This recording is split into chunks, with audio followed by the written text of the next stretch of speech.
Do you want to know how you can log into your Zellis Payroll account? If yes, then this video is for you. Hello and welcome to How to Log In. It's your host back again with yet another interesting tutorial video. In this video, I'm going to teach you how you can log into your Zellis Payroll account. Go ahead and open any browser on your PC, go to the search bar and then search for Zellis Payroll Login and then click on the first link which appears on your screen. Then it will take you to the official login portal of My View or your Zellis account.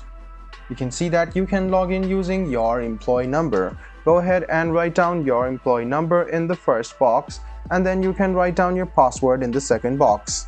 After you've written down your password, make sure to check if your password is correct by clicking on this icon and go ahead and click login. This way you can successfully log into your Zellis Payroll account. If you have forgotten your password, click on this link to reset your account's password. I hope this video was helpful for you. If you still have any kind of confusion, please do mention us on the comment section down below. Like the video, subscribe to the channel and do hit the bell button for more. Hope to see you in the next video as well.